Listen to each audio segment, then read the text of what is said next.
बिस्मिल्लाहिर्रहमानिर्रहीम, अस्सलाम वालेकुम। मैं हूं आपकी मेज़बान निदा से व्यू पॉइंट में खुशामदीद नाजरीन।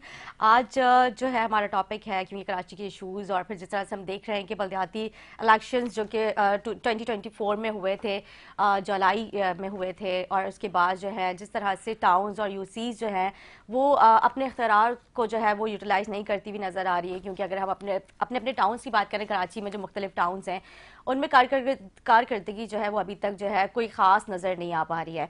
इस हवाले से बात करेंगे। और फिर जिस तरह से हम देख रहे हैं मीडिया और सोशल मीडिया पे जिस तरह से एमक्यूएम को लेके कई खबरें गर्दिश कर रही हैं कि इनमें आपस में इख्तलाफात, और फिर जो है वो पाकिस्तान हाउस से लेके बहाराबाद का सफ़र, और फिर जो है आपस में एक दूसरे से जो है वो मिल बांट के नहीं बैठा जा रहा है, एक दूसरे की जो राय है उनके ऊपर इत्तफाक नहीं किया जा रहा। क्या मामलात है, क्यों ये इन सारी चीज़ों के ऊपर जो है बातें की जा रही है, क्यों इस तरह की खबरें गर्दिश की जा रही है, इसी से रिलेटेड गुफ्तगू करेंगे। और जो कराची के मसाइल उनको भी हम दीगर वक्तन फ़वक्तन चीज़ों को इसमें लेके जो है इशूज़ के साथ जो डिस्कस करते रहेंगे। प्रोग्राम में खुश आमदीद करते हैं। हमारे साथ मौजूद है जमात इस्लामी से मोहम्मद यूसुफ साहब, और एमक्यूएम पाकिस्तान से हमारे साथ मौजूद है खालिद सुल्तान साहब। इन लोगों से हम गुफ्तगू करेंगे, लेकिन एक शॉर्ट ब्रेक लेंगे। ब्रेक के बाद हाजिर होंगे। Stay with us.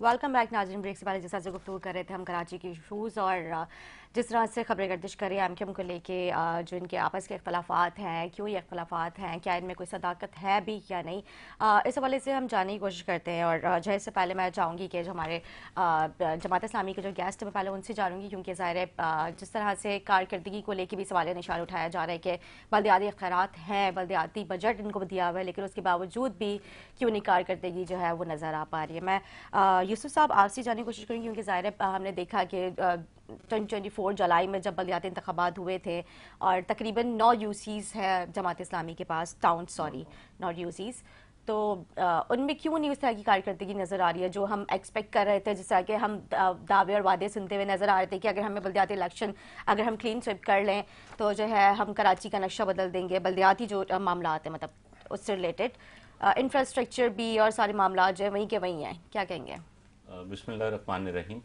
देखिए, इस वक्त जो जमात इस्लामी के पास 9 टाउन हैं उसकी कारकर्दगी जो भी है वो हमने सालाना कारकर्दगी यकीनन आपके चैनल से भी लोग आए हुए थे और हमने बाकायदा पेश की थी, और उसमें तमाम दायरों में जो जो काम हुआ वो पूरी तफसील के साथ जो है ब्रीफ किया था कि ये काम हुए हैं। और ज़ाहिर है कि जो काम हो रहे हैं वो सोशल मीडिया पर भी हैं, मीडिया के ऊपर भी मौजूद हैं, आवाम भी उसको देख रहे हैं। और इस वक्त अल्हम्दुलिल्लाह इस अरसे के अंदर पूरे कराची के अंदर 125 पार्क अल्हम्दुलिल्लाह जो है वो बने हैं। 125 पार्क जी, ये डॉक्यूमेंट्स के हद तक ही या फिर वाकई में बने हैं? 9 टाउन्स की आपने बात की, मैं 9 टाउन्स की बात कर रहा हूँ। बिल्कुल। 9 टाउन्स की, और 20 पार्क मेरे अपने टाउन के अंदर न्यू कराची टाउन जो है उन्हें रेनोवेट किया गया है, बेहतर किया गया है। और ऐसे पार्क थे कि जिसके अंदर 90 डंपर, एक पार्क से 90 डंपर मलबा कचरा जो है वो निकाल कर उसे रेनोवेट करके पब्लिक के लिए जो है अल्हम्दुलिल्लाह खोला है। इस तरह के कई पार्क्स यानी 20 पार्क अल्हम्दुलिल्लाह आज की तारीख तक जो है बन चुके हैं। अगर नई कराची की सिर्फ बात करें तो 8 लाख स्क्वायर फीट जो है वो कारपेटिंग करवाई है, 3 लाख जो है स्क्वायर फीट पेवर ब्लॉक जो है लगाए हैं, 4,500 न्यू कराची में कारपेटिंग आपने करवाई है? लाइट लगवाई हैं। न्यू कराची में कौन सी जगह पे आपने करवाई है? जी, न्यू कराची में किस न्यू जगह कराची करवाई की है? तमाम यूनियन काउंसिल में। वो और एक जब मैं वो टाउन एक है चेयरमैन मेरे ख्याल बना, से रोड है वो जो जब मैं टाउन चेयरमैन 7,000 बना, वाला जो वो रोड है, 7,000 का जो वो रोड है उस तरफ भी करवाई है। देखें वो रोड बहुत ज्यादा तकसीम इफेक्टेड है, मैं बहुत अर्ज कर ज्यादा देता है। हूँ उस हवाले से। देखें कुछ चीज़ें तकसीम हैं, 5,000 रोड और 7,000 रोड, ये दोनों रोड जो हैं वो केएमसी के हैं, और केएमसी ही की वहाँ से उनकी जिम्मेदारी है कि वो उस नाले को भी और उस पूरी रोड को भी ठीक करना केएमसी की जिम्मेदारी है। ज़ाहिर है कि तकसीम है ये पूरी, ये कोई हमारी तकसीम की हुई नहीं है, ये खुद बल्दियाती इदारों की बनाई हुई है कि ये रोड किसकी है, ये सड़क किसकी है, ये पार्क किसका है, ये ग्राउंड किसका है, ये फलां चीज़ किसकी है। तो उसके अंदर जो चीज़ें हमारे करने की हैं, ज़ाहिर है कि हम तो अपनी कारकर्दगी आपको बता रहे हैं। बाकी मुर्तज़ा वाहब साहब से पूछना चाहिए कि 7000 रोड खंडर क्यों बनी हुई है, जबकि सूबाई हुकूमत उनकी है, वज़ीर बल्दियात उनका है, और वो न्यू कराची की मेन सड़क है, और उसके ऊपर पूरे पाकिस्तान की मशहूर जो बस थी जिसे हम W11 के हवाले से जानते थे, और कराची में नहीं पूरे पाकिस्तान में और बल्कि पाकिस्तान के बाहर भी लोग W11 के तस्करे जो है करते थे, लेकिन अब इस रोड की वजह से बंद हो चुकी है। इसी रोड के ऊपर रेड बस ने चलना था, ये जो पीपल्स बस है, लेकिन वो पीपल्स बस इसलिए नहीं चल सकती वहाँ पर क्योंकि जो है वो सड़क इस काबिल नहीं है कि वो उसके ऊपर बस चल सके। तो ये तो जाहिर है कि KMC का काम है, उसको करना चाहिए, और जाहिर है कि ये अशद ज़रूरत है। और आप बता रहे जिन रोड्स पे मतलब आपका जो टाउन है वहाँ पे आपने कारपेटिंग कराई, तो वो कौन कौन सी सड़कें जहाँ पे हुई है कारपेटिंग न्यू कराची में? देखिए, न्यू कराची की हमारी 13 यूनियन काउंसिलें हैं। 13 यूनियन काउंसिलों के अंदर अल्हम्दुलिल्लाह मुख्तलिफ यूनियन काउंसिलों के अंदर ये काम हुए हैं। अगर आप कहेंगी तो हम आपको उसकी तमाम वीडियोज़ और तमाम कभी विज़िट करना चाहें तो हम आपको इन कैमरा विज़िट भी करवाएंगे उसका। और अल्हम्दुलिल्लाह जो चीज़ कह रहे हैं वो मौजूद है। 8 लाख स्क्वायर फीट अल्हम्दुलिल्लाह कर चुके हैं, और इस वक्त ज़ाहिर है कि न्यू कराची के अंदर इसको थोड़ा सा स्लो इसलिए किया है क्योंकि न्यू कराची के 4 सेक्टर्स के अलावा बकिया तमाम सेक्टर्स के अंदर सुई गैस अपना नया सिस्टम डाल रही है। तो जाहिर है कि इस वक्त अगर हम कोई सड़क बनाते हैं तो वो दोबारा मुतासिर हो जाएगी। तो जहाँ जहाँ जिन सेक्टर्स में सुई गैस अपना काम कर रही है वहाँ हमने सड़कों का काम को रोका है। लेकिन इसके साथ मैं एक और तस्करा ज़रूर करना चाहता हूँ कि देखें, वाटर एंड सीवरेज बोर्ड हमारे डोमेन में नहीं है, हमारे मातहत नहीं है, और सूबाई हुकूमत के पास वो मौजूद है। लेकिन इसके बावजूद 15,000 घर ऐसे हैं कि जिनको पिछले 1.5 साल के अंदर अल्हम्दुलिल्लाह नल के ज़रिए से अब पानी मिल रहा है, वरना 15-15 साल से उनको पानी जो है वो नहीं मिल रहा था। अच्छा। और इस वक्त 11F अगर आप सबा सिनेमा से आगे चलें तो लेफ़्ट पे जो हमारा सेक्टर 11F पड़ता है, उसकी 10 गलियां ऐसी थी कि जिसके सामने से 10 की लाइन गुजर रही है जो 11F को पानी देने के लिए, लेकिन सामने की 10 गलियों के अंदर पानी की लाइन ही मौजूद नहीं थी। अल्हम्दुलिल्लाह इसी महीने हमने वहाँ पर उन 10 गलियों के अंदर पानी की लाइन भी डाली है, वहाँ पेवर ब्लॉक भी लगाए हैं, और कल ही उसका अल्हम्दुलिल्लाह इन गलियों का इफ्तिताह जो है वो किया है, और लोग खुश हैं। और इसी तरह 4.5 करोड़ रुपए सिर्फ जो है सेवरेज के कामों के ऊपर लगाएं। सेवरेज का निज़ाम तबाह है, और वाटर बोर्ड जो है काम करने के आपके टाउन में? जी, मेरे टाउन। ठीक है। ठीक है, तो वाटर बोर्ड तो अपना काम करना के लिए तैयार ही नहीं है। यानी वाटर बोर्ड ने पूरे 1.5 साल में मेरा नहीं ख्याल है कि उसने 50 लाख का भी काम किया होगा, लेकिन हमने हमारी डोमेन में ना होते हुए 4.5 करोड़ रुपए। वाटर बोर्ड का तो खैर हमने कल इस हवाले से प्रोग्राम भी किया था, क्योंकि वाटर बोर्ड के जो कारकर्दगी है वो तो सबके सामने है। अभी जो मामला चल रहा है वो भी अच्छा, जो है कल हमने इसके काफी डिटेलिंग प्रोग्राम भी किया है। में यही सूरत हाल है, हर जगह जो है वो नॉर्थ नाज़िमाबाद ने 10 करोड़ रुपए वाटर एंड सेवरेज पे लगाए हैं। यानी हमारी डोमेन नहीं, अगर ये पैसा हम ना लगाएं तो इससे हमारे जो अपनी डोमेन के काम है, जिसको आप कह रही हैं कि काम नजर नहीं आ रहे, तो वो काम नजर कैसे आए? जाहिर है कि पैसा तो जमीन के नीचे जा रहा है। मतलब ये आप लोग की डोमेन नहीं है, आप लोग आउट ऑफ डोमेन जाके जो है काम कर रहे हैं और इनके ऊपर अपना अखराजात कर रहे हैं, जो कि मतलब आप लोगों का बनता नहीं है। बिल्कुल, देखिए ये तो अगर ना करें, बिलफर्ज हम अपने ऊपर भी लेना। अगर मेरे घर के गली के अंदर सेवरेज बह रहा है, मेरे घर के अंदर गंदा पानी आ रहा है, तो मेरी पहली ख्वाहिश क्या होगी, मेरा पहला मुतालबा क्या होगा कि मेरे सेवरेज का निज़ाम ठीक किया जाए। क्योंकि सफाई ने सामान है और जो सफाई का ख्याल रखना आप और हम सबकी जिम्मेदारी है। इसलिए हमने जब देखा कि वाटर बोर्ड नहीं कर रहा तो हमने बहरहाल अपने पैसे लगा के टाउन के फंड से अल्हम्दुलिल्लाह ये काम किए। और हर टाउन को, जो हमारे टाउन है 9 के 9, उसमें कोई टाउन ऐसा नहीं होगा जिसने 4 से 5 करोड़ 10 करोड़ कहीं से उससे ज़्यादा पैसा इसके ऊपर लगा के इस निज़ाम को ठीक किया है। वरना तो सूरत हाल ये है ना कि आप देख रहे हैं रोज़ाना बच्चे जो गटरों के अंदर गिर रहे हैं। यानी हमने अपने टाउन के अंदर मेरा ख्याल है कि कोई 6-7 हज़ार तो ढक्कन अपने टाउन के पैसों से लगवाएं। हम क्यों लगवाएं? तो मुर्तज़ा अवाज साहब ने कहा है ना कि अगर आपको लगता है कि कोई इस तरह का मेन होल कैप की जरूरत है तो आप हमसे रब्ता करें, हेल्पलाइन के जरिए हम आप लोग प्रोवाइड करेंगे। लेकिन हेल्पलाइन को तो आप छोड़िए ना, आप ये बताइए, आपको भी याद होगा, मेरा ख्याल है आपका चैनल भी वहाँ मौजूद था, रमज़ान का महीना था, हमें जो है वो बुलाया गया था तमाम यूनियन काउंसिलों के चेयरमैन को कि आप आ जाइए, आपको ढक्कन देंगे। वहाँ गए तो पता, मेरे सारे जो चेयरमैन तो मुझे कह रहे थे कि कौन सी गाड़ी लेकर जाएं, ढक्कन देंगे, वो 100 ढक्कन लेकर आने होंगे, रिंग भी होंगे। वो वहाँ पे चाय पिलाई, बिस्किट खिलाए, वापस भेज दिया, और आज तक वो ढक्कन नहीं मिले हैं। मेरे टाउन को पूरे महीने के अंदर वाटर एंड सेवरेज बोर्ड की तरफ से 25 ढक्कन मिलते हैं।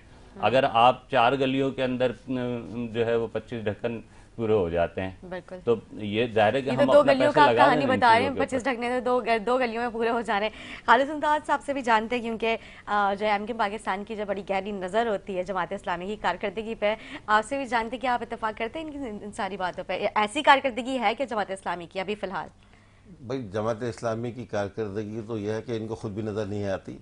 ये भी इन्होंने जब चैनल्स पे इनको आपने कॉल किया होगा तो इन्होंने एक पर्चा बना लिया होगा और रात रात को उसका, ताकि वो सुबह आके सबक सुना दें। सही। वरना आप कराची में 9 टाउन हैं इनके जी। और तकरीबन 40% इलाका इनके पास कराची तकरीबन। का है। लेकिन कराची कहीं चले जाएँ, किसी गली में चले जाएँ, वहाँ जो हशर है एक गली का, वो तो सबको पता है। मतलब कोई भी, अब ये ढकी छुपी बात नहीं है कि कोई अपनी कारकर्दगी बता रहा है तो मुझे समझ नहीं आ रहा कैसे। और ये अलमिया है कराची का। वो अभी बस की बात हो रही थी तो मैंने कहा पीपल्स पार्टी और जमात इस्लामी का बस नहीं चल रहा कि कराची को और बकाया जो थोड़ा बहुत रह गया वो उसको भी खतरा बना दे। बिल्कुल नहीं। क्योंकि जैसा देखिए यूसुफ साहब ने कहा ना, खालिद साहब कि हमने 4 करोड़ अपने पास से लगाए हैं, जो कि हमारा डोमेन बनता नहीं था। हमने मतलब देखिए, अपनी डोमेन से हट के जो है वो अखराजात किए हैं। जब हमारा अगर ये 4 करोड़ जो है वो अपने टाउन में लगा लेते, अपने यूसीज में दे देते, तो मतलब मेरे ख्याल से आपका एक मॉडल टाउन हो जाता वो तो 4 करोड़ में। ये तो एक मुझे ये ऐसा लगता है। इनको ज़माना मिल रहा है बल्दियाती सिस्टम कि जिनको वाफिर इनको फंड मैसर हैं, इनकी तरफ से कोई फंड के हवाले से आवाज़ कभी नहीं आई। जैसे हमारे मेयर को फंड रोक लिए गए थे और सबको पता है ये फंड नहीं दिए गए, इख्तियार नहीं दिए गए, सारे इख्तियार छीन लिए गए। हम उस वक्त जमात इस्लामी के पास गए थे, इनके दफ्तर चल के गए, 3 दफ़ा इनके दावत दी हमने कि देखें जब तक बाकायदा 140A के तहत जो MKM ने 18 तरमीम के साथ एक शिक मंजूर कराई कि बल्दियाती इदारों को स्ट्रेंथन नहीं किया जाएगा, उनको इख्तियार नहीं दिए जाएंगे, उनको फंड नहीं दिए जाएंगे, उनको पॉलिटिकल ऑटोनमी नहीं दी जाएगी, फाइनेंशियल ऑटोनमी नहीं दी जाएगी, एडमिनिस्ट्रेटिव ऑटोनमी नहीं दी जाएगी। जब तक कराची का कुछ भी कर लें आप कितना ही पैसा आ रहा है वो सब ज़ाया हो रहा है, तनख्वाह में ज़ाया हो रहा है, बैनर लगाने में ज़ाया हो रहा है अपनी कारकर्दगी की, और जो है वो पेटों में जा रहा है। ठीक है। और न्यू कराची टाउन के हवाले से तो बहुत खबरें चल रही हैं काफ़ी अर्से से कि वहाँ पे कितना करप्शन हो रहा है। जी। टाउन नाज़रीन पे भी जो है वो डायरेक्ट जो मीडिया और सोशल मीडिया भरा पड़ा हुआ है कि वहाँ कितना बड़ा करप्शन हो रहा है। अच्छा, तो खालिद आप साहब। बताएं कराची के हालात कैसे सही होंगे? जी। एक तो इख्तियारात नहीं दिए गए, पैसे तो आ रहे हैं क्या है वो तो बता दें। लेकिन उसके बाद देखिए उस वक्त कराची जो हमारा दौर था 2020 तक नहीं, का मैं हमारा, तो ये पूछ रहा हूँ टाउन के अंदर क्या करप्शन हो रही है? देखिए मैं तो सोशल मीडिया की अभी आपको बताइए, और सब उन्होंने एंकर पर्सन जो है हमारी, उन्होंने भी जो है वो सर हटा के भाई बात की तारीफ कर दी, पूरी दुनिया को पता है। और बल्कि इंक्वायरी हो रही है, बगैर लेटर लिखे गए एंटी करप्शन की तरफ से, ठीक तो है। कोई तो होगा ना। ठीक है। भाई मैं तो अभी कुछ भी नहीं कह रहा, मैं तो वो बता रहा हूँ जो खबर चल रही है। मैं ठीक तो है। अच्छा, हाँ खालिद नैब में हूँ साहब, नहीं, खालिद या साहब, मुझे ये भी जानना था कि या एंटी करप्शन में हूँ नहीं। ज़ाहिर है आप लोगों ने बल्दियाती इंतखाबात से बाइकआउट किया था, लेकिन ज़ाहिर है आपकी नॉलेज में तो होगा, क्योंकि आप लोगों की बल्दियाती जो सी सारी कारकर्दगी है और जो इख्तियारात है, बजट है, इन सब के ऊपर काफ़ी गहरी नज़र होती है। आप लोगों के पास काफ़ी नॉलेज भी, क्योंकि ज़ाहिर एक ज़माने में आप लोगों ने बल्दियात काफ़ी चलाई है। तो अभी जो मौजूदा बजट है वो एक टाउन को कितना दिया जा रहा है? ये तो इनको पता है। देखिए हमारे में तो यूसी का, क्योंकि ये हर टाउन का अलग अलग बजट है और काफ़ी बजट है हमारे ज़माने से तकरीबन की निस्बत, अंदाज़न क्योंकि कितना असल होगा? में ये पहले ये 3 दफ़ा सिस्टम तब्दील हो गया ना ये 20 सालों में। 20 साल पहले एक सिस्टम था, फिर उसके बाद एक अच्छा सिस्टम आया था जिसमें इनके भी मेयर रहे, हमारे भी मेयर रहे, और कारकर्दगी सबके सामने हमारे मेयर की जी। फंड वाफिर थे, इख्तियारात थे। उसी इख्तियारात के हासिल करने के लिए हमने जमात इस्लामी से दरख्वास्त की थी कि हमारे साथ मिलकर जद्दोजहद, भले आप जीत जाइएगा जी। इलेक्शन, जी। आप भी अपनी कारकर्दगी बताएंगे, हम भी अपनी कारकर्दगी बताएंगे, लेकिन इन्होंने अब उसको जो है वो बेख्तियार बल्दियाती सिस्टम लेना गवारा किया। बल्कि इनका जाहिर क्या मसला था, फाइनेंशियल मसाइल थे इनके, क्या थे, इनको बैनर लगाने के लिए पैसे ज़्यादा बड़ी मकदार में चाहिए होते, अरबों रुपये इनको सिर्फ बैनर लगाने के लिए चाहिए होते, तो इन्होंने उसको प्रेफरेंस दिया, कराची को प्रेफरेंस नहीं दिया। हमने इनको कहा कि भाई आप ले लीजिएगा टर्न, लेकिन उस वक्त क्या हुआ, जब हमने बाइकआउट किया 6% वोट कास्ट हुआ, और 3 दिन तक जो है वो उस रिजल्ट को पीपल्स पार्टी और जमात इस्लामी, आपको पता है 3 दिन तक रिजल्ट नहीं आया था। बिल्कुल आपको याद होगा जहाँ इसी चैनल में बैठ के आप इसमें मैं तबसरा पहले भी कर चुका हूँ, रिजल्ट के हवाले से भी। और उसको 11 बड़ी मुश्किल से जाके उसको 11% किया गया, यानी कि कराची का उसको हम 11% भी मान लें तो कराची के 89% लोगों ने जमात इस्लामी और पीपल्स पार्टी को बलदियाती इलेक्शन में मुस्तरद कर दिया था। तो क्या कारकर्दगी होगी इनकी, जिनको अवाम मुस्तरद कर दें उनकी कारकर्दगी में हम क्या बहस करें।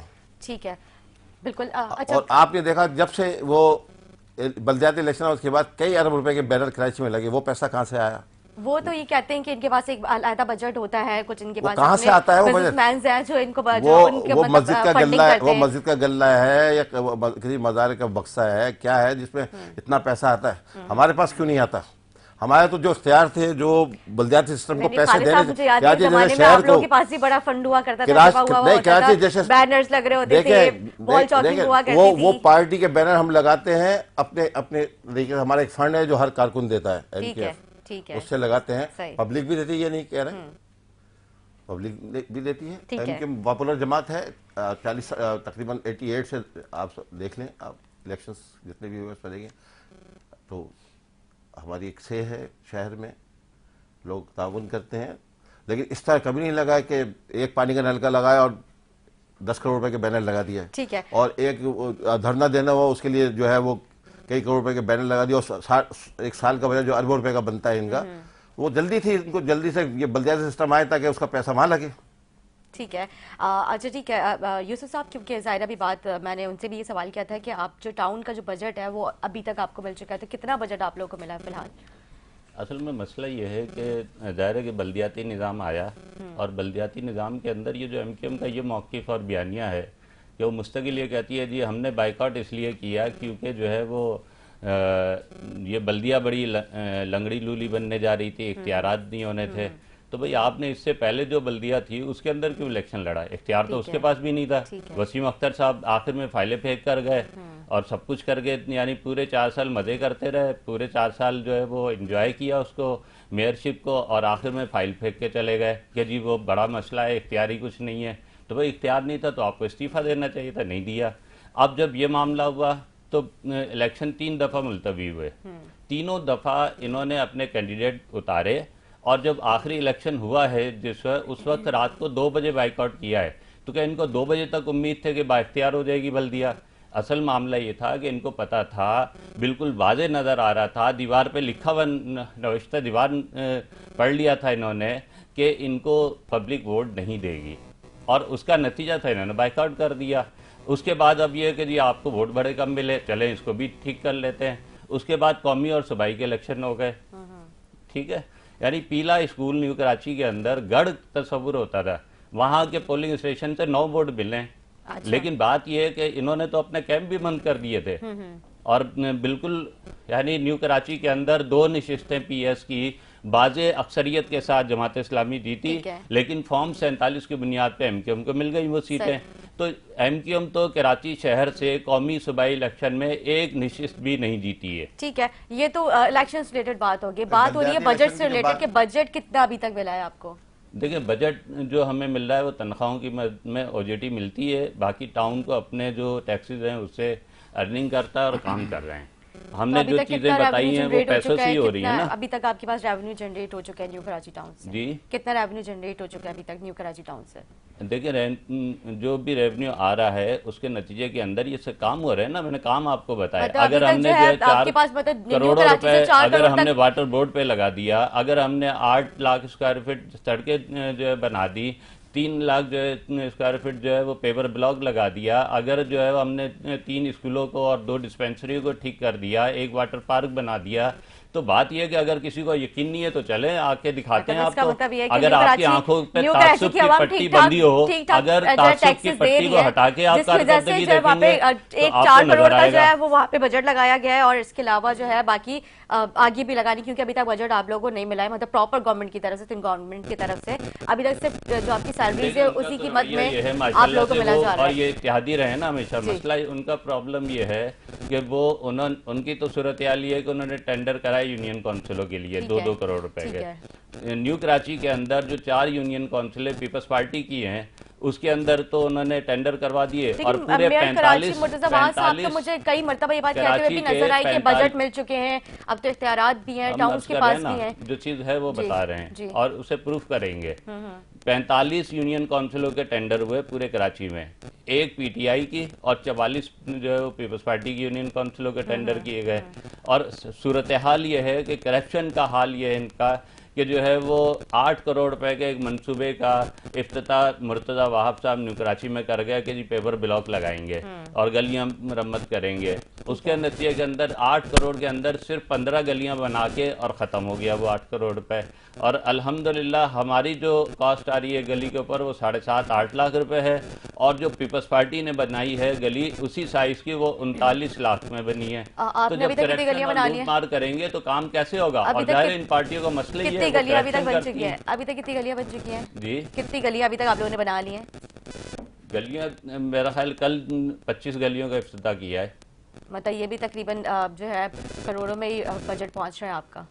इतने करोड़ों में नहीं है, मेरे ख्याल 1.25 करोड़ में तकरीबन। अब ये कुल मिला के 5 करोड़ 5.25 करोड़ का अभी तक आपका जो है वो लागत लग चुकी है। का तो एक जगह की बात कर रहा हूँ ना, बाकी 13 यूनियन 12 यूनियन, लेकिन अभी तक इख्तियारात नहीं है, बजट नहीं है, तो मतलब जो है लेकिन अपने पास से आप लोग कर रहे हैं। बहुत बड़ी बात है कि मतलब जमात इस्लामी बगैर बजट के अपने पास से करिए, मतलब ठीक ठाक रेवेन्यू जनरेट हो रहा है।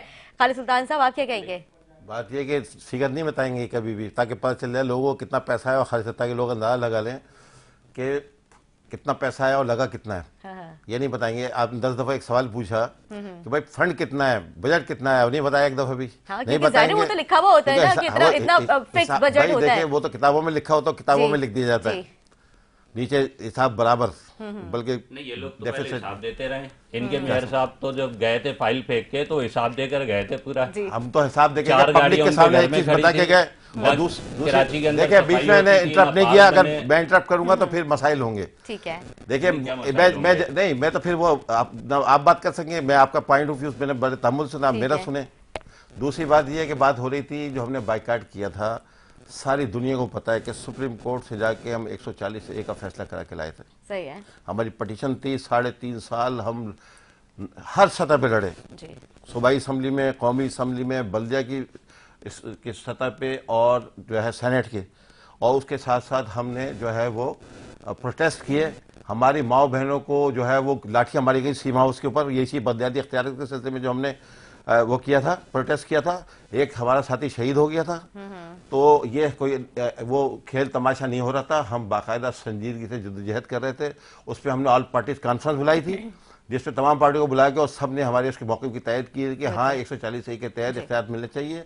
उसके बाद उस रात को जब हमने रात को 2 बजे किया, आखिरी मीटिंग सीएम हाउस में हमारी हो रही थी पीपल्स पार्टी के हमसे कहा गया था कि नहीं हम आज आपको नहीं, हम तो पूरे पाकिस्तान के लिए इख्तियार मार रहे थे, लेकिन क्योंकि सिंध हुकूमत का मसला था तो सिंध हुकूमत से हमारे मुज़ाकरात हो रहे थे। अच्छा, वो भी तो होता है ना 25वीं आइन के तहत भी तो वो करवा सकते हैं ना, 140A को उसके साथ भी मर्ज करवा सकते हैं। नहीं, ये देखे ना अब हमने क्या किया, 26वीं आईनी तरमीम की हमने बात की है। ठीक है। इस वक्त जो हमने ये आईनी तरमीम, अगली आईनी तरमीम के लिए हमने तमाम जमातों से दोबारा, क्योंकि जब हम मैनिफेस्टो लेके गए जनरल इलेक्शन के लिए तो हमने अपने 3 पॉइंट्स बल्दियात के हवाले से रखे। अच्छा, तीनों आपके पॉइंट्स बल्दियात वो उसमें यह था कि एक तो फंड जो कल भी मैंने ये सवाल किया था कि जो इलेक्शन ये बड़े अहम बात में ये बड़ी अहम बात मैं इसलिए बता रहा हूँ कि ये 3 ऑटोनॉमीज हम चाहते हैं जो दे दी जाए। एक तो जो फंड NFC अवार्ड हमारा आता है वो सूबों को डायरेक्ट जाता है। उसमें 18 में तय किया गया था कि ये निचली सतह तक, बल्दियात की सतह तक, तहसील की सतह तक, यूनियन काउंसिल की तरफ ये लिखा हुआ है कि जाएगा। लेकिन पीपल्स पार्टी ने सूबाई की हद तक तो इख्तियार ले लिए, तमाम बार डिवॉल्व कर दिए डिपार्टमेंट, और यहाँ मिल गया, इनको पैसा मिल गया, बड़ा पैसा मिल रहा है, तमाम सूबों को बहुत अच्छा पैसा मिल रहा है, लेकिन वो बल्दियात तक नहीं ले जाते। इसीलिए हमने ये शर्त की उसमें अपनी, उसमें हमारा मैनिफेस्टो में था ये जनरल, इस पर हमने एक सेमिनार भी किया पूरे पाकिस्तान से। जैयद जो वो थे अपना साफ़ी, वकला और अपने ब्यूरोक्रेट्स जो साबका थे और सियासतदान सब आए, जो हमने अपने 20 लग्जरी में किया था, इसी के ऊपर सेमिनार किया था। फिर हम जब तमाम सियासी जमातों के लीडरान के पास गए इलेक्शन से पहले या इलेक्शन के बाद, हमने से उनको ये 3 चीज़ें तरमीम आप करा दें, और इस तरमीम की दफ़ा भी हमने उनसे वादा लिया है कि अगली जो भी तरमीम होगी उसमें ये इख्तियार दिलवाए जाएंगे। उसमें ये सबसे अहम नुकता है कि जो पैसा है एट सोर्स जब NFC अवार्ड तकसीम हो रहा हो सूबों को, तो उस वो बल्दियाती फंड उन डायरेक्ट बल्दियाती और पूरे पाकिस्तान के, सिर्फ कराची के लिए नहीं, सिर्फ हैदराबाद के लिए नहीं, पूरे पाकिस्तान के बल्दियाती इदारों को जो उनका शेयर बनता है, ड्यू शेयर बनता है, वो डायरेक्ट उनको दे दिया जाए, ताकि वो जो ये सब बात कर रहे हैं जो 148 के तहत अगर ये इख्तियारात जो है वो एक पॉइंट है मिल जाते हैं, ये बहुत अच्छा पॉइंट था जो आप लोगों ने इसको रेज किया था। और इसको हमने एक और चीज समझ किया है, लेकिन जाहिर सी बात है, आपको पता है कि भैया बहुत बता मुश्किल चाह रहा तरमीम थी इसको कराना। चाहता हूँ पूरे पाकिस्तान के लोगों के जहन में इस बात को। दूसरा, हमने उसमें जो हमारा पॉइंट है, अगर ये आईनी तरमीम हो जाती है उसको मान लिया जाता है हमारी बात को, जिसका तमाम सियासी जानों ने हमसे वादा किया। अभी हम दोबारा फिर सबसे पीपल्स पार्टी फजल रहमान साहब भी गवाह थे इसमें, और अपना शहबाज शरीफ खुद उसमें वो है, तो हमने उसमें ये रखा है कि कोई भी जनरल इलेक्शन जब तक ना हो, जब तक बल्दियाती इलेक्शन ना हो जाए, इस शर्त पे हो जनरल इलेक्शन के पहले बल्दियाती, ताकि डिसकंटिन्यूएशन ना हो। देखिए, कौमी असम्बली नहीं चल रही हो, सूबाई असम्बली नहीं चल रही हो, इतना फर्क नहीं पड़ता। बल्दियाती इदारा एक दिन के लिए भी अगर मुअत्तिल हो जाए या रुक जाए या एडमिनिस्ट्रेटर के हवाले कर जाए, तो कोई शहर नहीं चल सकता। न्यूयॉर्क में आप एक हफ्ते के लिए मुअत्तिल कर दें बल्दियाती सिस्टम को, कचरे का ढेर बन जाएगा न्यूयॉर्क। लेकिन इसके मामले में हमने हर सियासी जमात के पास भी गए थे, PTI के पास भी गए थे, इमरान खान साहब ने भी हमारी बात को तायद की थी, उन्होंने भी एक पटिशन की थी इसके लिए, मैं आपको बता रहा हूँ। तो देखिए, सुप्रीम कोर्ट ने हमारी पटिशन पे, चीफ जस्टिस गुलजार साहब जब जा रहे थे, उन्होंने एक दिन पहले अपने जाने से इस पर बाकायदा फैसला दिया, और उन्होंने तो इतना वाज़ेह फैसला दिया है कि किसी हुकूमत को उस पर और वर्किंग करने की जरूरत नहीं। सेम टू उन्होंने डिपार्टमेंट तक लिख दिए कि ये डिपार्टमेंट बल्दिया के उस पर जमात इस्लामी आ जाए, पीपल्स पार्टी जीत के आ जाए, PTI जीत के आ जाए, नून लीग जीत के आ जाए, उससे अवाम का मसला हल होना चाहिए। ये हमारा जो है प्रोग्राम, हम कह रहे हैं इस प्रोग्राम को लेकर आगे बढ़ रहे हैं, और हम फिर तमाम सियासी जमातों को कहते हैं कि इस पर हमारा साथ दें। वरना पीपल्स पार्टी की करप्शन की तो आपको दास्तानें पता है, वो उनका कहते हैं ना, वो बस से क्या चलाएंगे, उनका बस। प्रोग्राम करेंगे, मुझे नहीं पता, मैं जानने की कोशिश करूंगी आपसे कि क्या करप्शन की दास्तान है सारी पीपल्स पार्टी की, हम इसे बात जरूर करेंगे। वो तो लेकिन कराची के खड्डे, जितने बड़े खड्डे कराची के, जहाँ जहाँ उतनी करप्शन हुई वहाँ पे। अच्छा, हाँ, चलिए ठीक है, इस पर फिर आलादा से प्रोग्राम करते हैं ना, किसी और दिन नेक्स्ट वीक में किसी और दिन प्लान करते हैं।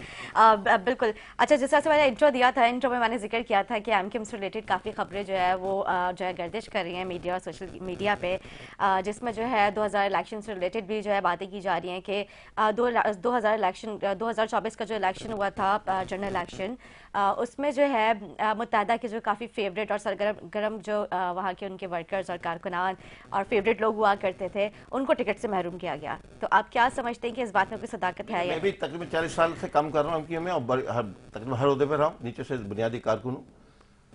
सोच ये थी कि यंगस्टर्स को, यूथ को आगे लाया जाए, नौजवानों को आगे लाया जाए। लेकिन वो यूथ, वो यंगस्टर्स ऐसे तो नहीं थे कि मतलब जो जिनकी पहले से कारकर्दगी नजर आ रही हो, चेहरों को ज्यादा एकदम से ही वो आगे और पार्टी के टिकट बहुत अच्छे से डिसाइडेड थी चीजें कि कोशिश करें कि नए चेहरे लाए जाएं, नया खून भी लाया जाए।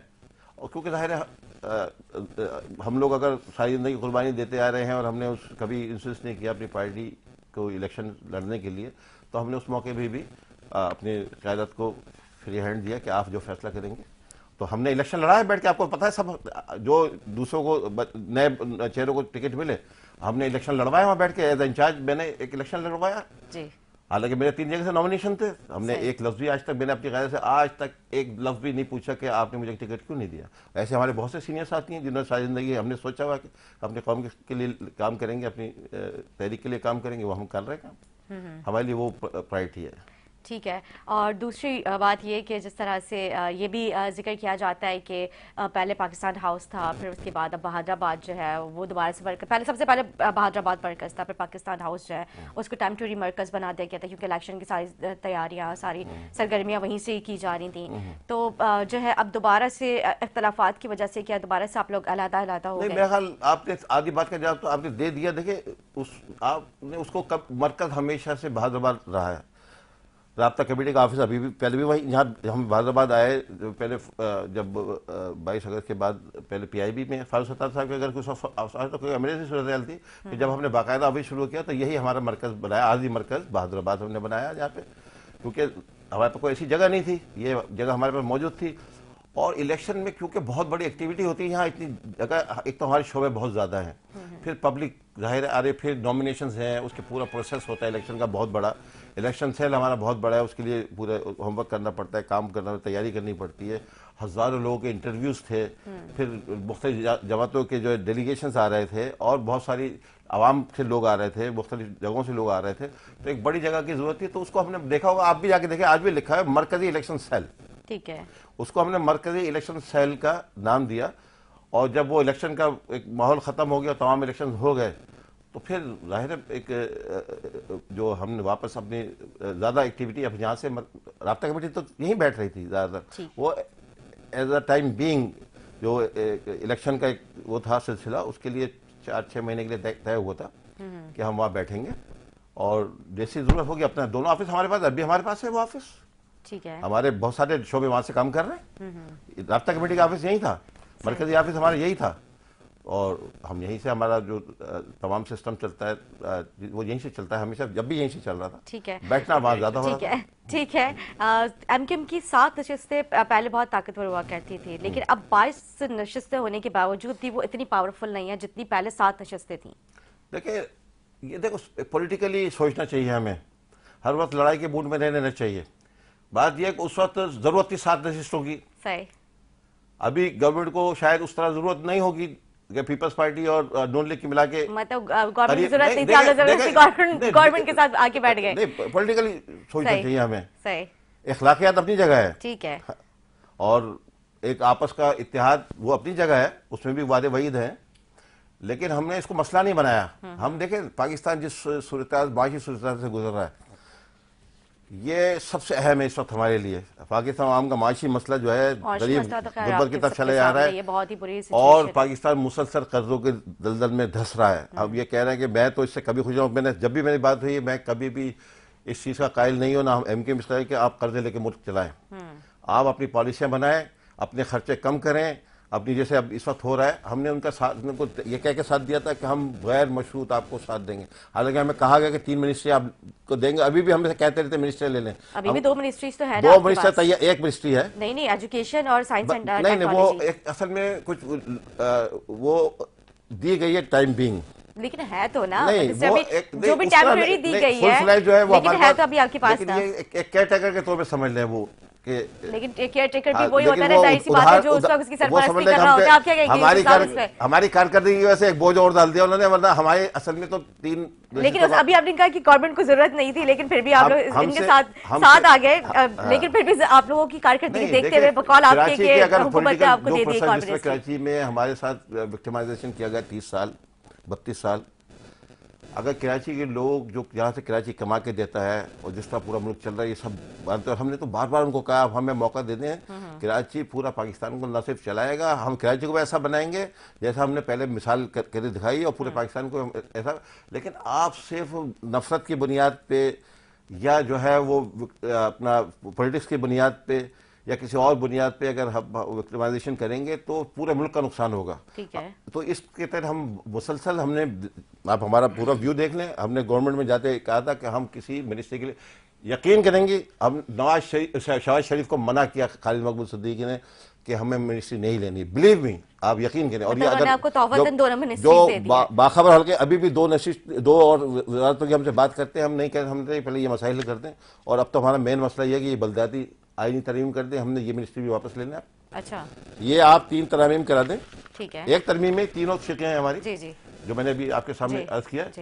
हमें ये मिनिस्ट्री भी हमें जरूरत नहीं है, ठीक है। हमारे शहर के लोगों का मसला कर दें, हमारी रोड सही कर दें, हमारे ट्रांसपोर्ट का मसला कर दें, हमारे बच्चों के साथ तो इस वक्त जो तालीमी कत्लेआम किया जा रहा है, मैं तो कहता आप एक प्रोग्राम तब्दीली की गई है, इस पे रखे, रोक दिए गए थे, पिछले साल भी किया। आप 2-3 प्रोग्राम हैं, आपका चैनल भी शायद था, मैं मोहम्मद हुसैन भाई और जाहिद मंसूरी ने, उस वक्त कमिश्नर कराची वो थे, अपना चेयरमैन इसके बोर्ड, इंटर बोर्ड के, फिर हम खुद वहाँ गए। वहाँ पे भी हमने पूरे जो एग्जाम है उनसे और तब उनके जो सब को चेयरमैन थे उनसे मुलाकातें की और अपना पॉइंट ऑफ व्यू का, काफ़ी चीज़ें हमने सही कराई थी। उस वक्त कई हज़ार बच्चों को हमने मसाइल हल कराए थे। इस दफ़ा तो उन्होंने उससे भी आगे बढ़ गए। जो कुछ IBS सखर में हो रहा है ना, वही अब उन्होंने कराची में शुरू कर दिया। बिल्कुल कि बहुत ही इस पे अजीब काम सी करें। सिचुएशन थी वो इंटर मैं इस पे मैं इतना बोर्ड के एक्सपर्ट जो नहीं हूँ इन चीज़ों का। मैं आपको अपनी इंतखाबात थे पार्टी के 2-3 ऐसे एक्सपर्ट्स को और लाके उनके बिठाऊंगा नताइज रिलेटेड जो बिल्कुल। इसका पूरा पोस्टमार्टम है कराची। इसमें जमात इस्लामी को मैं दावत दे रहा हूँ, जो भी किसी समाजी जात का कराची का रहने वाले किसी जबान के बोलने वालों की जमात में हो, सब मिलके इस पे न करें, नहीं तो दास्तान तक भी नहीं होगी दास्तानों में। ठीक है। ये सही है, हम ये दूसरे साहब। तनकीद करते हैं सियासी पॉलिटिकली मसाइल के ऊपर, लेकिन ये एक ऐसा इशू है जो हमारे बच्चों का मुस्तकबिल बिल्कुल ख़त्म कर रहा है, जो बिल्कुल 40 साल से तबाइज हो रहे हैं, 50 साल से 70 के बाद से अब तकरीबन 54 साल होने को आ ठीक रहे है, हैं। बहुत सारे पॉइंट्स आपको मिल गए। अब आपके पास काफी टाइम है, आप इस पर सही से जो है वो जवाब दे सकते हैं। अच्छा देखिए, ये जो आपने इस वक्त गुफ्तगू हो रही थी, दफातर तो ज़ाहिर एक तंजीमी मामला होता है, कहीं भी दफ्तर जहाँ हो वहाँ हो, नहीं वो तो इनसे वो सिटी तो एक बैलेंस से अलग प्रॉब्लम है। रिलेटेड क्वेश्चन लेकिन था, जो तो बड़ा अहम सवाल आपने जो किया वो ये कि सीटों की वो कुव्वत का, तो कुव्वत तो उस वक्त होती है जब पब्लिक ने वोट दिया हुआ हो। वोट की ताकत से अगर कोई मुंतखब होकर आता है तो फिर सबको मालूम होता है कि वोट की ताकत से आया है। लेकिन फॉर्म 46 में वो हारा हुआ हो, फॉर्म 47 में जितवा दिया जाए, तो फिर उसकी कोई ताकत होती नहीं है, जिसको आप तकरीबन तस्लीम तो खालिद भाई ने कर लिया है। और ज़ाहिर है कि पूरी MQM इस बात को अच्छी तरह से जानती है कि पूरे कराची में एक नशिस्त भी वो नहीं जीती। उसका नतीजा है कि ज़ाहिर है कि जो सूरत हाल है जनरल इलेक्शन की नशिस्त, जी जनरल इलेक्शन की जनरल इलेक्शन तो 22 सीट्स तो है ना अभी इनके वो पास। तो दी गई है ना, देने में और जीतने में तो फर्क है ना। यानी जो 80s में इलेक्शन हुए, 90s में हुए, MQM लाखों वोट लेती थी और लेती थी, पब्लिक में मौजूद होती थी, वोट देते थे। लेकिन ये तो नशिस्तें तोहफतन दी गई हैं, डील के नतीजे में मिली हैं, तो जाहिर है कि उसके नतीजे के अंदर तो फिर जाहिर है कि उसकी वक़्त क्या होगी, वो जो वक़्त है वो सामने जो है वो नज़र आ रही है। इसी तरह दूसरा ये कि इतना हम मासूम क्यों बन जाते हैं, यानी हर हुकूमत में MQM शामिल रही। मुझे कोई अच्छा, एक 2 मिनिस्ट्रीज की भी बात की है कि एक जो है वो मतलब टेम्प्रेरी मिनिस्ट्री है इनके पास और एक जो है वो उनको गवर्नमेंट ने दी है। देखिए, मिनिस्ट्रियाँ तो मिली हैं और भी मिल जाएंगी, चल रही होंगी बातचीत। कोई पसंद नहीं होगी, दूसरी तब्दील करना चाह रहे होंगे, फिशरी विशरी लेना चाह रहे होंगे। लेकिन मैं इन चीज़ों से हट के मैं कहता हूँ कि कौन सी हुकूमत ऐसी है जिसमें MQM शामिल नहीं रही है। कराची बर्बाद होता रहा है, MQM हुकूमत के मज़े लेती रही है, हर हुकूमत के अंदर रही है। सूबाई हुकूमत में होती है, कभी वफाकी हुकूमत में होती है, इस वक्त भी वफाक के अंदर मौजूद है, लेकिन कराची का बेड़ा गर्क हो रहा है। यानी कराची की तबाही के अगर कोई 2 जिम्मेदार करार दिए जाएँ तो बहुत वाज़े तौर पे कहता हूँ कि पीपल्स पार्टी और MQM है। आज कराची तबाह है, बर्बाद है, तो आप हम पे तो तनकीद कर रहे हैं, हमारे पास क्या था? नेमतुल्लाह खान साहब के ज़माने में हमें बल्दिया मिली, हमने कराची को K3 दिया, हमने कराची को 35 कॉलेजेस दिए, फ्लाई ओवर्स दिए, पूरे कराची बदलता हुआ जो है वो नज़र आ रहा था, तरक्की कर रहा था, कराची आगे बढ़ रहा था। फिर उसके बाद MQM को टेन्योर मिला, क्या हुआ? KTC कराची की अगर बंद हुई तो किस ज़माने के अंदर हुई? कराची की जो ट्राम थी वो अगर बंद हुई है तो किस ज़माने के अंदर हुई है? अगर यानी कराची पीछे से पीछे जाता रहा। MQM पूरी कुव्वत के साथ, पूरी ताकत के साथ, यानी जब आवाज़ लगाती थी दुकानें बंद हो जाती थी, जब आवाज़ लगाती थी दुकानें खुल जाती थी। चाइना कटिंग का पूरा जो सिलसिला है ये कहाँ से आया? तो मतलब कराची की तबाही अपनों के नतीजे के अंदर जो है वो आई है और इसी के नतीजे में आकर कराची तबाह और बर्बाद है। अब कराची के अंदर जब इस सूरत हाल से निकल के कराची ने अपनी राय को बदला है, कराची के लोगों को मायूस किया है। यानी नौजवानों की बात कर रहे हैं, बात तो बड़ी अच्छी है, यानी अल्फाज के अंदर तो बहुत अच्छी बात है कि जी हमारा नौजवान, हमारा नौजवान। इसी नौजवान को तो किसी को लंगड़ा बनाया, किसी को चर्बी बनाया, किसी को कनकटा बनाया, इन्हीं के खिलाफ ऑपरेशन हुए। अब कराची के नौजवान को असल बर्बाद तो MQM ने किया ना। ठीक है खालिद साहब, आपके पास कुछ ही वक्त है क्योंकि मैंने प्रोग्राम को इन्होंने बर्बादी का सिलसिला वाइंड अप की तरफ लेके छेड़ा है। जी, जी। ये बर्बादी का सिलसिला जमात इस्लामी ने शुरू किया। सबसे पहले क्लाशन को जब वो भी कराची यूनिवर्सिटी में लेकर कौन आया? जमात इस्लामी। तो मरे भी हमारे लोग। देखे ये तो फिर आपने अपना हिसाब साफ किए होंगे वहाँ के जो अफगानिस्तान से माल आ रहा था उसको छुपाने के लिए। ठीक है जो ये खामोशी से काम कर रहे थे। हम खामोशी से कर रहे थे, अलग ऐलान कर रहे थे। कराची को बर्बाद करने का जो सहरा जाता है, जो बुनियाद रखी है वो जमाते हैं, जो जिनके पूरी पास दुनिया कभी इख्तियार नहीं अजर मन तो शम्स है। सारी कौमी असम्बली, सारी सूबाई असम्बली, सारी हुकूमतों में ये सारे शरीक है, कराची इन्होंने बर्बाद हमने कर दिया। असला लाके हमारे कराची में तो बच्चों के पास, नौजवानों के पास चाकू तक नहीं था। जिस जिस दिन उन्होंने हमारे एपीएमएसओ की क्यादत को, एपीएमएसओ की एमजीएम भी नहीं बनती अगर ये शराफत से हमारे नौजवानों को, जिन्होंने नौजवानों को स्ट्रेंथन करने के लिए यूनिवर्सिटी में उनके हक दिलाने के लिए कराची के लोगों पे जो सिस्टम था और उनके दाखिले बंद कर दिए गए थे, उसको जो कराची के लोगों को, नौजवानों को रिलीज दिलाने के जो एक एपीएमएसओ बनी थी कराची यूनिवर्सिटी में, उसको उन्होंने मार के निकाला। इस वक्त भी 2 मरकजी कमिटमेंट के लोग शामिल हैं जो उस वक्त थंडर स्क्वाड के इनके मेन लोग थे। कराची में यूनिवर्सिटी से जो उनको निकाला गया 3 फरवरी को, वो उसके बाद एमकेएम बनी। अगर वो वहां से नहीं निकल जाते, वो अपने तालीम हासिल करके और कुछ नौजवानों के हुकूक लेके निकलते। ठीक है, कराची शहर जो अमन का गहवारा होता है, लेकिन इन्होंने से अपनी सियासत हम एक बिल्कुल डिटेलिंग प्रोग्राम भी करेंगे क्योंकि बिल्कुल वक्त नहीं है मेरे पास सारे प्रोग्राम को जो है वो इख्तिताम की तरफ लेके जाना है जी। जो जहाँ पे धमाके और जो रोज रोड बंद हो जाती हैं और रोज सैकड़ों लोगों को, 85 लोगों को, 10 लोगों को शहीद कर दिया जाता है। हमारे जो फौजी, हमारे पाक फौज के नौजवानों को रोज शहीद किया जा रहा है, ये वही बोया हुआ बीज है जो आज जो है वो हम पूरी पाकिस्तान काट रहा है। ठीक है, बहुत शुक्रिया खालिद सुल्तान साहब, आपने अपना वक्त दिया। यूसुफ साहब, आपका भी बहुत शुक्रिया, आप लोगों ने अपना कीमती वक्त निकाल के आप लोग आए और प्रोग्राम में गुफ्तगू की। उम्मीद करती हूँ नाज़रीन को हमारा प्रोग्राम अच्छा लगा हो। इसी के साथ अपनी मेज़बान ने दास इजाज़त। अल्लाह हाफ़िज़।